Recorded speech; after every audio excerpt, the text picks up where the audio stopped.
तू बन जा गली बनारस की, मैं शाम तलक भटकूं तुझमें। तेरी बातें चटपट चाट सी है, तेरी आंखें गंगा घाट सी है। मैं घाट किनारे सो जाऊं, फिर सुबह सुबह। दरबार में महाकाल के दुख दर्द मिटाए जाते हैं।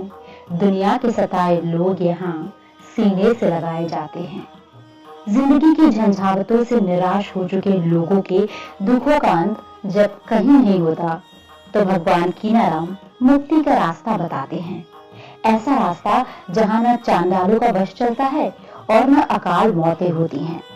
वही बाबा कीनाराम जिनके बारे में दुनिया जानती है, जेके दे न राम ओके दे कीनाराम।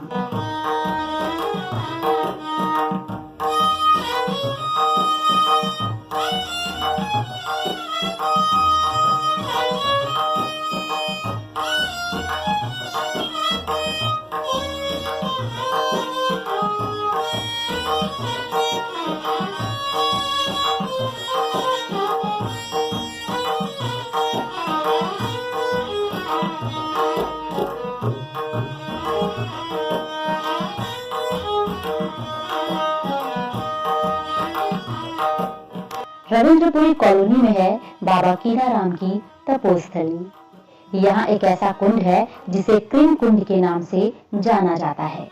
इस कुंड में डुबकी लगाने के बाद बाबा के दरबार में अनवरत चलने वाली जोत और समाधि के समक्ष मत्था टेकने वालों की सभी मनोकामनाएं पूरी हो जाती हैं।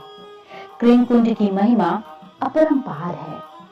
मां हिंगलाज के बीज मंत्र कृम से अभिमंत्रित होने के कारण इसका नाम पड़ा कृम कुंड सरोवर।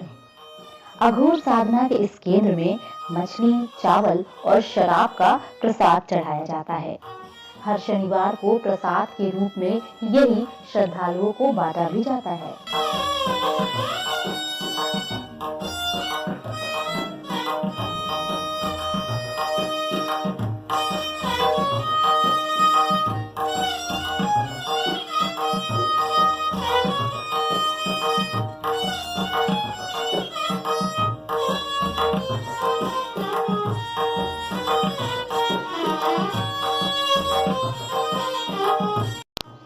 मुख्य द्वार से प्रवेश करने पर सामने लाल पत्थर से निर्मित विशाल मंदिर नुमा समाधि है, जिसमें जाने के लिए गुफा नुमा रास्ता है। गुफा के अंदर मां हिंगलाज देवी की यंत्रवत उपस्थिति है। इसके बगल में कीनाराम की समाधि है। एक तरफ कालूराम जी की समाधि और दूसरी ओर औघड़ बाबा राजेश्वर राम जी की सफेद प्रतिमा है।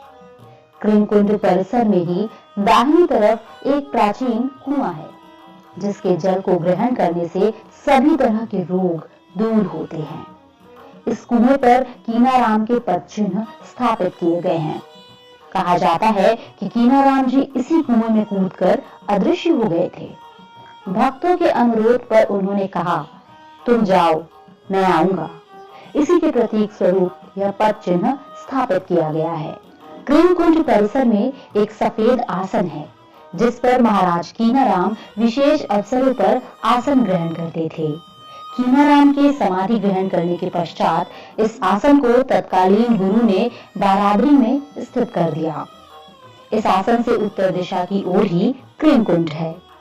रविवार और मंगलवार को मिलाकर कुल 5 दिन कुंड में स्नान करने के पश्चात वस्त्रों को त्याग कर वहां स्थित समाधि की 3 बार परिक्रमा करने के बाद विभूति ग्रहण करने से व्यक्ति को विपत्ति, आपदा ही नहीं, हर तरह की बाधा से भी मुक्ति मिलती है। सत्यवादी राजा हरिश्चंद्र के पुत्र रोहित को इसी सरोवर के तट पर सर्प ने काटा था।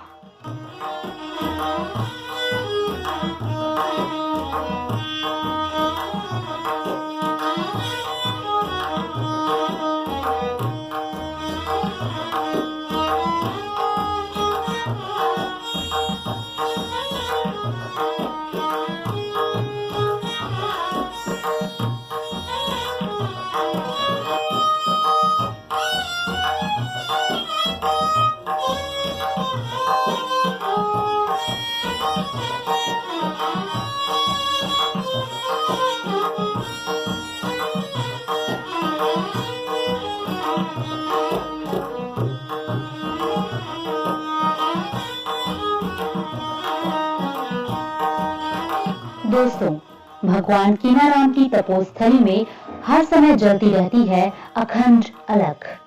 ये अलख काशी के मणिकर्णिका और हरिश्चंद्र के शमशान घाटों से लाई गई लकड़ियों से जलती है।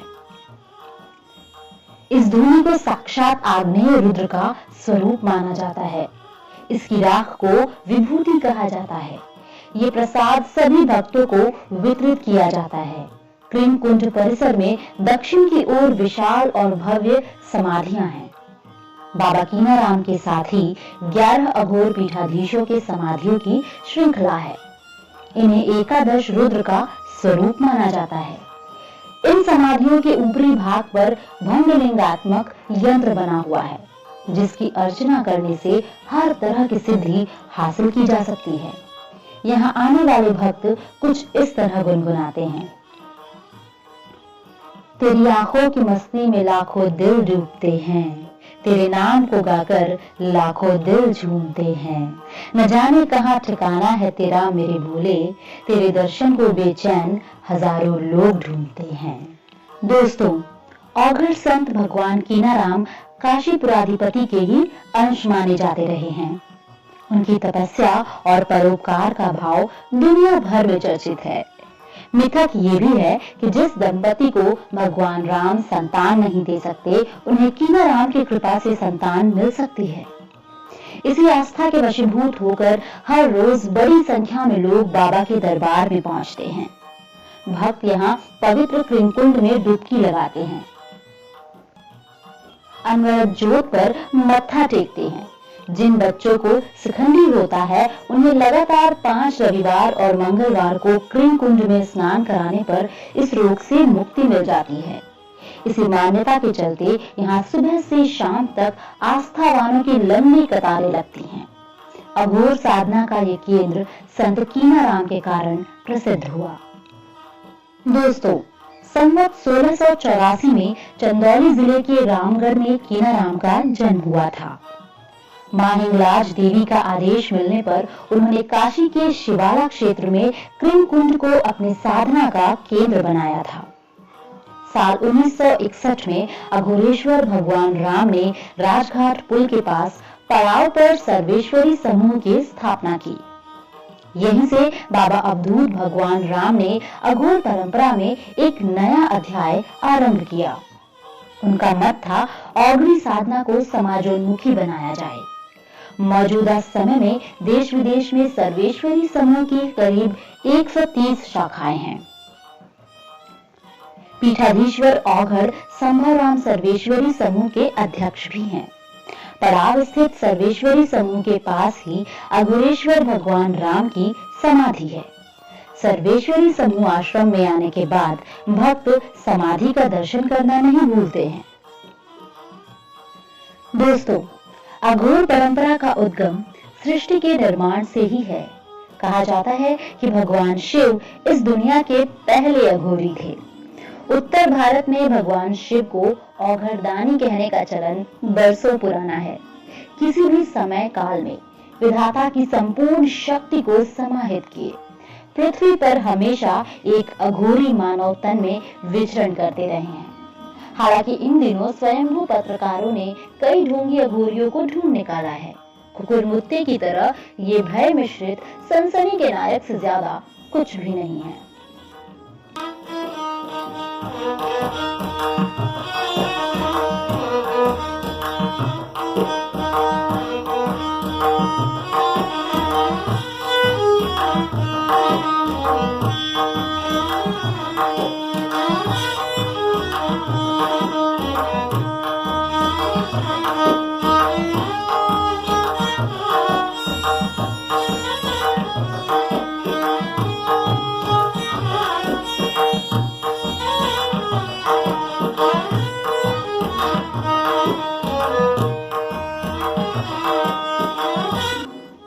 अघोर परंपरा की बात करें तो 16वीं शताब्दी तक ये परंपरा सुसुप्तावस्था में रही। बाबा कीनाराम जी को ही इस परंपरा का जनक माना जाता है। इन्हें विधाता का रूप माना जाता रहा है। इनसे जुड़ी कई अद्भुत और अलौकिक कथाएं प्रचलित हैं। बताया जाता है कि 18वीं शताब्दी के मध्य काशी के तत्कालीन महाराजा चेत सिंह ने बाबा कीनाराम जी का अपमान कर दिया था। दुखी होकर भावावेश में बाबा ने कह दिया, हे अहंकारी राजन, अब तुम्हारा न राजपाट बचेगा, ना ही ये किला और ना ही कोई उत्तराधिकारी। तुम्हारे किले पर कबूतर बीट करेंगे। इतिहास गवाह है कि राजा चेत सिंह को वो किला छोड़कर भागना पड़ा और उनका कोई पता नहीं चल पाया। दोस्तों, भगवान कीनाराम खुद मानते थे कि अघोर कोई तांत्रिक क्रिया नहीं है। ये गुरु के माध्यम से आत्मा का परमात्मा से मिलन की साधना है। ये धर्म, संप्रदाय, परंपरा या पंथ नहीं है। ये जीवन की वो अवस्था है जिसे पाकर इंसान मृत्यु और माया के कुचक्र से मुक्त होकर परमात्मा को स्वयं में समाहित कर लेता है। अघोर का अर्थ है जो घोर, कठिन, जटिल न होकर सभी के लिए सहज, सरल, मधुर और सुगम हो। अघ का अर्थ है पाप, जो इसे दूर कर दे वो अघोर है। अघोर साधना करने और समझने की प्रक्रिया है। इसे तर्कों से ग्रहण नहीं किया जा सकता। अघोर साधना के लिए ब्रह्मचर्य एवं वाणी पर नियंत्रण जरूरी है।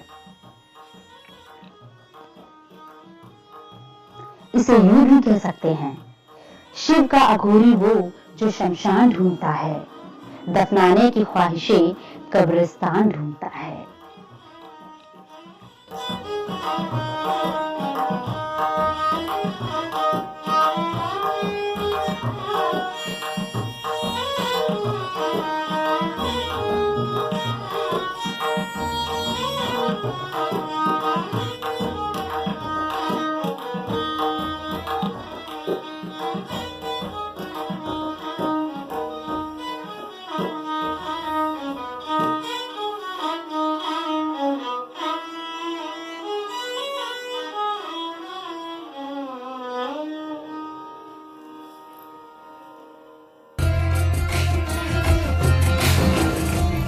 अगर आपको ये वीडियो पसंद आए तो चैनल सब्सक्राइब जरूर कीजिएगा, लाइक कीजिए, कमेंट कीजिए और शेयर कीजिए। सब्सक्राइब कीजिए हमारे चैनल को और बेल आइकन को दबाइए हमारे लेटेस्ट वीडियो सबसे पहले